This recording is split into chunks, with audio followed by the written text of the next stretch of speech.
Ball State?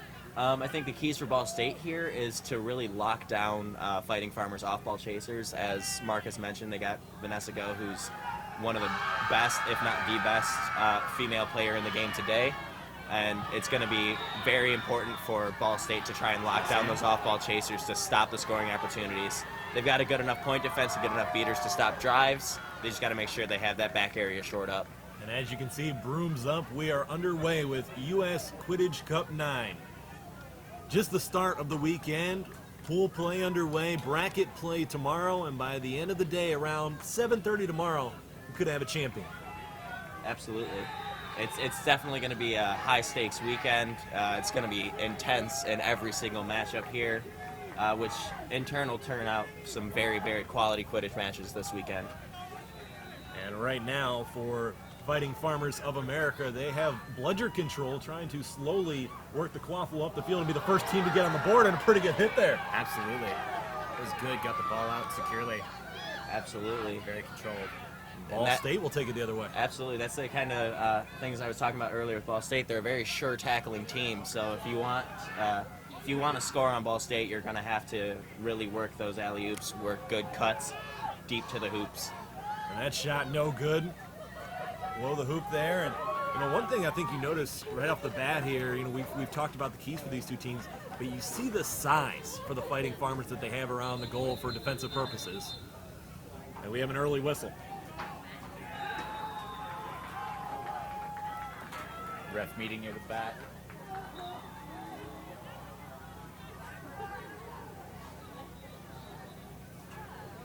Appears the AR saw the call first.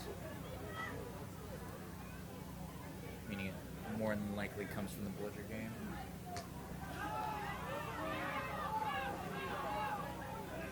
As of right now, it is Fighting Farmers with quaffle control. It looks as though there was no foul given on the play, so we'll just pick up where we left off here. Still scoreless. We resume play, about a minute and a half gone by in our first match. Ball State has regained bludger control, which definitely plays to their favor with having a Team USA level beater in Tyler Walker. Oh, and now Farmers is completely bludgerless. Ball picked off. Ball State has the quaffle and working quickly. Pass deep to Matt Brown, a little bit high. And a little too much on that one. Ball State, though, on the attack again. Ball knocked away. Good defense there. Scooped up. And an open field going the other way for the Fighting Farmers. Hit. A spin move there. Oh. Quaffle knocked away. Ball State has it. Bludger control, though, for Fighting Farmers. Oh, Farmers picks it off, and they score. Our first goal of U.S. Quidditch Cup 9 goes to the Fighting Farmers. It just goes to show you got to be extremely careful with that quaffle, no matter where you are on pitch. Even if you're on defense, even if you're about to be on defense. 2.5 gone by. Ball State looking to respond. Good pressure up front. Ball State picking up bludger control. That's that elite athleticism of Tyler Walker. He's able to just make so many problems, create so many problems for opposing defenses Run down and beater after offenses. beater. Walking in to tie this one up. Clearing out lanes for Matt Brown, who's another exceptional athlete. He's got very good feet, very good hands. He's a very good on-pitch leader as well. And Brown in control the entire way up that pitch, just kind of weaving his way through the defense. Yep, absolutely. That's that kind of symbiosis, if you will, between the beaters and chasers of Ball State. Nearly a good dodge by Sean Tyler Reddy, Walker. but he got beat. Oh, Tyler Walker making that play. Matt Brown picking up the quaffle, getting wrapped up by Vanessa Go, who's also an elite tackler in the game, which is definitely something rare you see in off-ball chasers now. Most off-ball chasers are very good at defending people in space, but aren't very good at tackling. Ball picked back up by Farmers, and Fighting Farmers trying to go back in front. Goal knocked down. The pass. Smart move. absolutely. Good positioning, good to read. Yep, very smart. Drawing the defense away from an open chaser there just makes a quick dish for an easy goal. Can't score in a down two. Pleasure control in hands of Ball State. Yep. 20 to 10 your score here in the early going. Ball State pushing beaters deep, trying to wreak havoc. some good passing, but it looks like they might be caught. Oh, well, Nope. no We had an blunders left. opportunity. Front. And the goal is good. Fighting Farmers leaving a wide open goal. Tied at 20. Ball State with control, and Farmers pushing Sean Brady, their loaded beater, forward. Oh, Sean good Brady with catch a by good Petty. catch. Tyler Walker deflects the beat, makes Blocked in makes a front. chaser. Finish Farmers the play. scrum for the quaffle. Oh, Clear the bludger breakaway. gets Pass back. back to Sean Brady. It's him to beat. Oh, passes it back to the chaser. That was very smart by that keeper for Ball Smart State. reset. Ball Go. State, That good wrap-up ability. Ball State Great looking to catch by the beater there. maintain possession, excuse me, of the quaffle.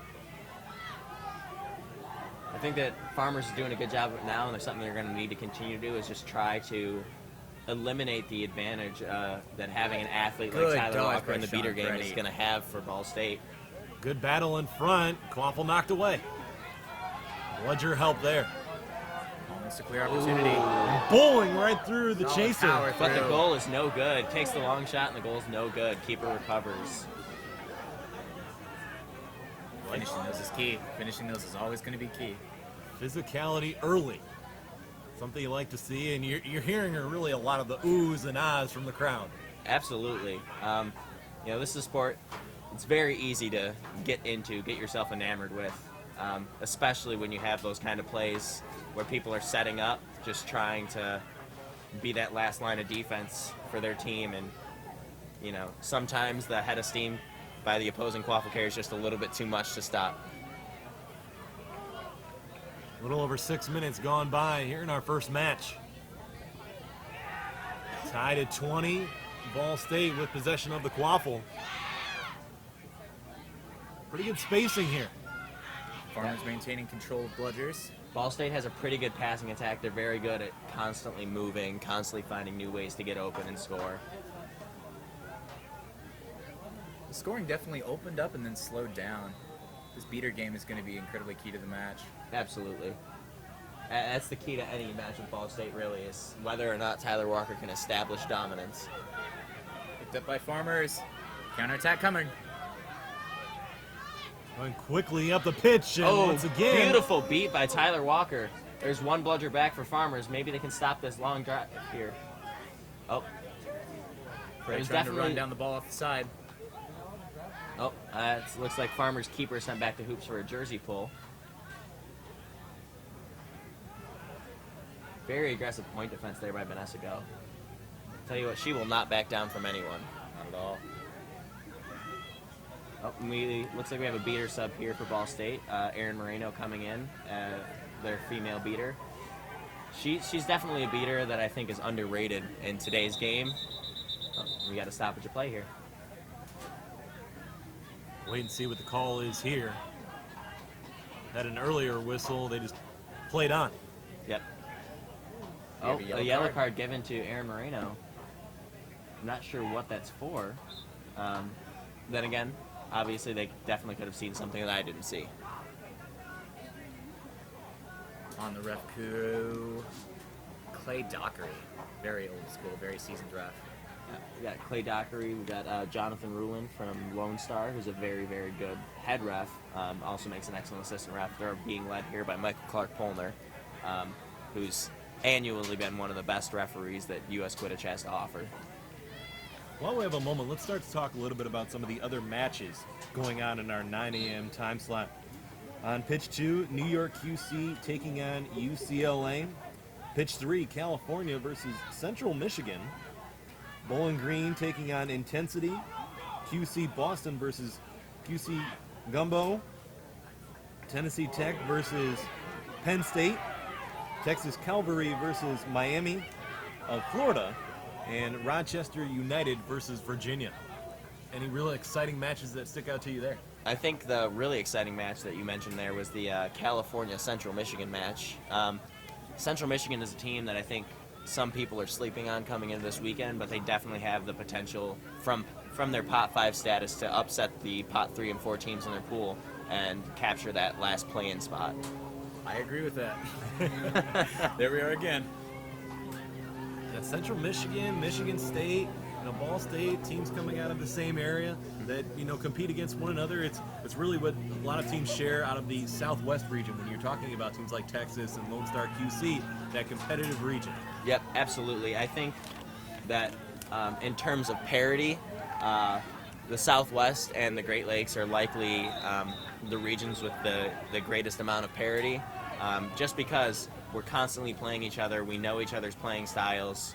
We're never going to back down from a fight with any other of these teams that we're lining up against.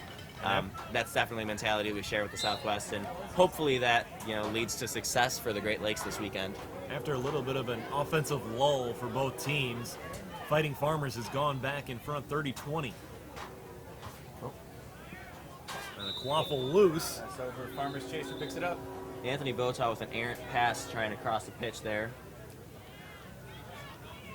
Anytime you're passing on the run there, you got to be sure that you're making an absolutely open pass. Otherwise, it's just highly unlikely for it to actually work out for you like that, as we just saw happen here. We have Sean Preddy of Farmers subbing out for number 7 on Farmers. And pardon us, we were not given the numbers with the names for Fighting Farmers. We do have that for Ball State. But fortunate here that we do have a couple of announcers that are familiar with both teams. Yep. Oh, great beat by Aaron Moreno there to get the quaffle back for Ball State. Looks like Ball State seeker Jason Bowling is actually in at keeper now for their team. I've noticed him playing keeper a lot this season. I'm assuming that's mostly due to a lack of depth there on the roster. I definitely think seeking is his true calling, but he's not bad with the green headband on either. Can you see him subbing out within the next few minutes to make sure he's able to be cool enough to seek? Yeah, absolutely. Ball State's a team that's very smart when it comes to their strategies. They're not going to put, their stud seeker out on the pitch completely Up until gassed. 17, yeah. 30-20 your score. Good, tight defensive battle. Absolutely. Yeah, I think, as I mentioned earlier, I think this is a game that favors Ball State. Like you said, especially if they have bludger control. Oh, an errant beat there. Position. Missed. Jumps through. Gives Farmers a chance to goal. score, and they capitalize on it. Now it's the largest lead so far. A 2-goal lead for Farmers. Yet to see Ball State lead in this match. Absolutely. Ball State so far this year has not really made a habit of pulling away on teams. They're a team that fights hard, they're a team that fights smart, but they're never going to be that team that absolutely blows another team out of the water. Crisp passing, but picked up by the Farmers keeper.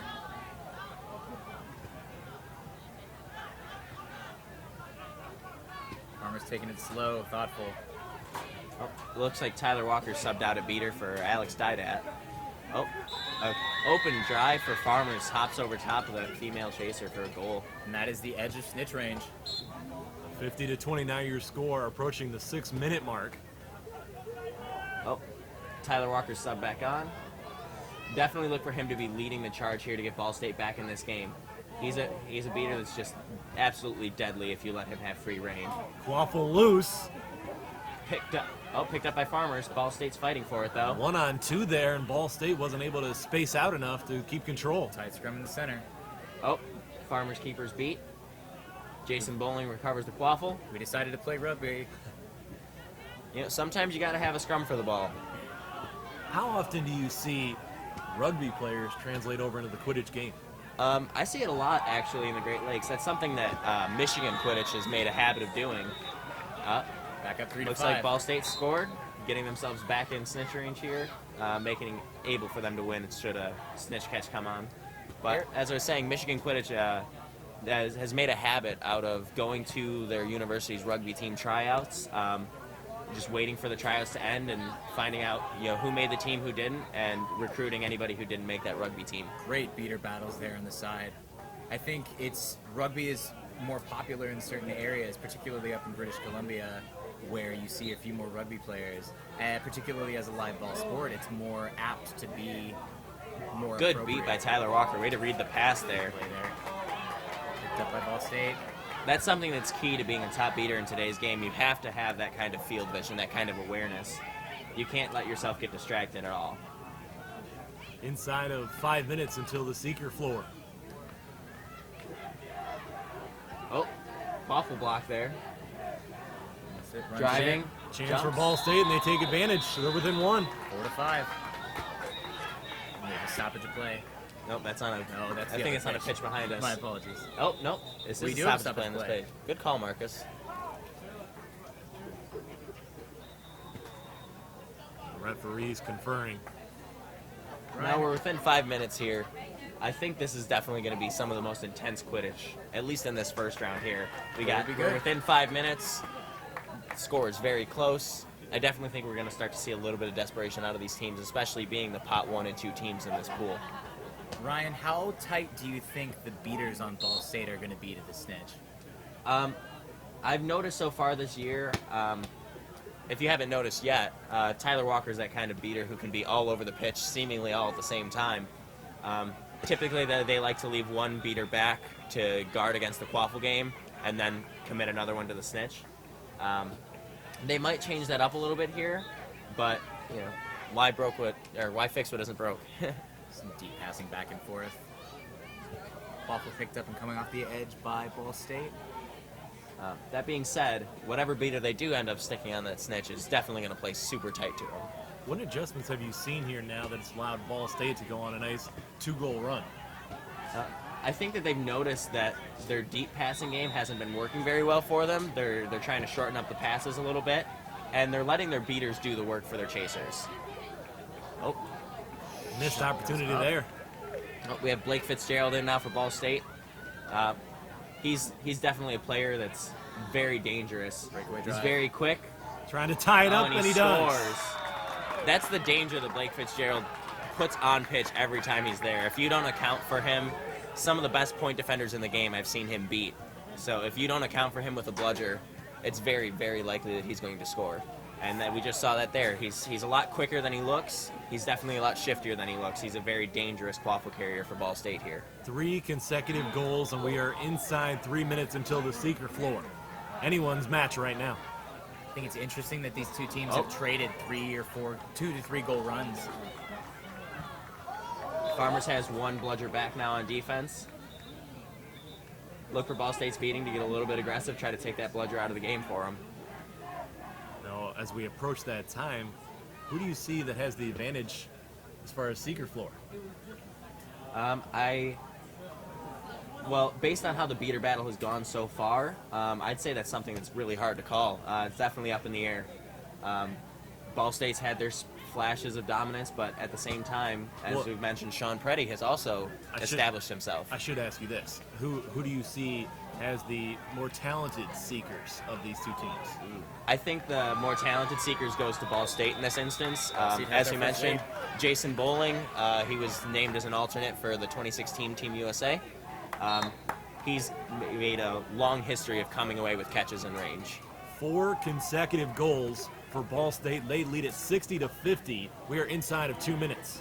I think Ty Rush is going to be the counter on the Fighting Farmers. I wouldn't necessarily know the comparison in terms of talent, but I think it's going to come down to whoever can make a catch realistically with a brawl against the Snitch. I can't see it being a quick catch with such aggressive beaters. Yeah, it's definitely going to be a split-second kind of game when it comes to making that Snitch catch. It's going to have to be a Snitch catch that capitalizes on any missed opportunity, any lull in the beater game around the Snitch. Good hit on the edge there by Ball State. Nope. Aggressive beating there for Farmers. Pass behind the hoops to a Farmers chaser. That deep passing from Farmers proving to go up and above to the top of the space. Oh, good reset there. Inside of a minute. Snitch is on pitch. Now, how familiar are you two with today's Snitch for our first match? I'm not familiar with him at all, honestly. I haven't seen him snitch before, but from the looks of him, he looks like he's definitely athletic. He's going to give these Seekers a little bit of a test there. I'm in the same boat. I think he's gonna show his ability pretty quickly. You know, Snitches tip their hands realistically within the first few attempts. Yeah. Absolutely picture perfect pull down hit. Yeah, absolutely. Farmers Farmers playing hyper aggressive at this point in the game. A beater now. battle on the sides. Oh, the beat is Tied at missed. 60. Oh. Seeker's released. And here they go. Jason Bowling versus Ty Rush. Snitch taking to the side. Snitch running quick. Using the speed Beautiful early. beat there by Alex Didat, giving Jason Bowling one-on-one time. Jason Bowling, oh, he almost comes away with the catch. So close. Volunteers on the side there signaling that it was good at first, but it was not. Snitch moving to the side. A Farmer's beater takes the opportunity. And now he's against Ty Rush. Good beat by Eric. Reaching in the side. The Snitch is getting Oh. pushed. Beaters are staying very tight to the Absolutely Snitch game. tight beater battle. Snitch going to get a little bit of a rest. And now we do have a stop at the play. A technical foul to number 14 on Farmers. Not particularly sure why. Not seeing. That call being contested. Well, we have some fans here who agree with the referee call. Certainly crowds on both sides. Absolutely. You know, there's passion in many sports fan bases, but I don't think you'll find a greater passion for opposing teams than you'll find here in Quidditch. I don't know, the Boston Red Sox and the New York Yankees might disagree with you on that one. Okay, positive passion. Let's put it that way. Okay. And the game is resumed. Tied at 60. Waffle knocked out, and looks like Farmer's Keeper recovers it. One-on-one opportunity here for Ball State against the Snitch. And Oh, we it looks Snitch like we have a has catch. been snatched. That's the threat of Jason Bowling. Oh, usually Snitch shaking the Seeker's hand there is a sign of a clean catch. We'll see what the ref call is here.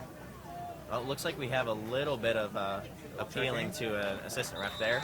But That's the it. catch is good. As predicted, Ball State in our first match. Final score of 90-60. Your thoughts on the first match? I thought that match was everything that I hoped it would be. Very close fought match, very hard fought match. And as we saw, everybody watching at home got to see just how dangerous it is if you let Jason Bowling get his alone time with that Snitch. I think both teams should come away. Obviously, Ball State's coming away with a very important win. I think both teams should be absolutely impressed with how they did today. Farmers fought hard. Their aggressive beating was definitely very promising, and their hard hits were very picture perfect quite a few different times. I agree with that completely. I think that Farmers definitely shouldn't hang their head after a loss like this. Good game. Absolutely great way to start this day. And before we let you guys go, before you guys get ready for your next match, Marcus will ask you this. First, your pick for Maryland versus British Columbia in our next match right here on pitch one. You know, realistically, I think my gut wants to go with the Northwest, but at the same time, I think I have to pick Maryland. I think a deeper team, more experienced team is more than likely going to come away with it, particularly having gotten to encounter a lot more competitive teams and a lot more competitive opportunities. So my pick next time, Maryland. Yep. Unfortunately, I'm going to let you down here too, and agree with Marcus on this one. I think Maryland has the advantage coming into this. They've played a lot wider variety of teams. They've played, no disrespect to the teams that UBC has played this year, but I think Maryland has played better teams than UBC has. They've seen stiffer competition. That's going to give them the edge heading into it. All right, so our first match is in the books. Ball State defeats the Fighting Farmers of America by a score of 90-60. Congratulations to Ball State. Stay with us here on the U.S. Quidditch live stream. This is U.S. Quidditch Cup 9 in Columbia, South Carolina. Guys, thanks for joining me. Look forward to working with you throughout the rest of the weekend. Thanks for having us. Yep, absolutely. Stay with us here on the U.S. Quidditch live stream.